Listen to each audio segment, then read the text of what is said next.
২৪ জুলাই আগস্টের ছাত্র জনতার অভ্যুত্থানের ভিত কেঁপে ওঠে স্বৈরশাসনের। ৫ আগস্ট পতন ঘটে শেখ হাসিনার। ফ্যাসিবাদ থেকে দেশমুক্ত হলেও অভ্যুত্থানে প্রাণ দিতে হয়েছে ১৫০০০-এর মতো ছাত্র জনতাকে। জুলাইয়ের ঘটনাপ্রবাহ স্মরণ ও শহীদদের প্রতি শ্রদ্ধা জানাতে মাসব্যাপী কর্মসূচি হাতে নিয়েছে সরকার। রোববার মুক্তিযুদ্ধ বিষয়ক মন্ত্রণালয়ে আয়োজিত সংবাদ সম্মেলনে কর্মসূচির বিস্তারিত তুলে ধরেন মুক্তিযুদ্ধ বিষয়ক প্রতিমন্ত্রী ইশরাক হোসেন। ৫ আগস্ট রাষ্ট্রীয়ভাবে জুলাই গণঅভ্যুত্থান দিবস পালন সহ জুলাই জুড়ে আলোকচিত্র প্রদর্শনী, শহীদদের স্মরণে ভিত্তিপ্রস্তর স্থাপন ও স্মরণ সভার আয়োজন করা হবে।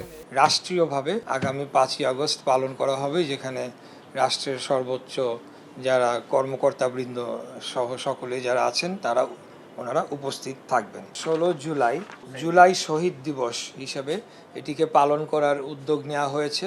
এছাড়া গুম, নির্যাতন ও রাষ্ট্রীয় নিপীড়নের ঘটনাগুলো নিয়ে কাজ করতে একটি নতুন অধিদপ্তর প্রতিষ্ঠার পরিকল্পনার কথাও জানান প্রতিমন্ত্রী।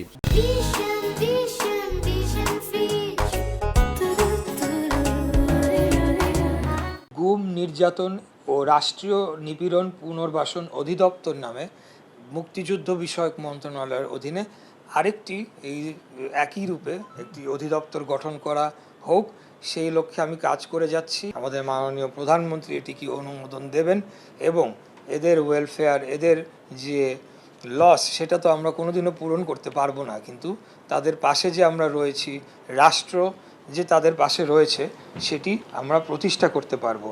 নির্যাতনের শিকার ব্যক্তি ও পরিবারের জন্য ভাতা ও পুনর্বাসন এবং গৃহায়ন সুবিধা নিশ্চিত করার বিষয়ে সরকারের পরিকল্পনাও তুলে ধরেন মুক্তিযুদ্ধ বিষয়ক প্রতিমন্ত্রী। প্রাইভেট ইউনিভার্সিটির যারা ছাত্রছাত্রীরা ছিলেন। আদনান তুর্য, সময় সংবাদ, ঢাকা। অভূতপূর্ব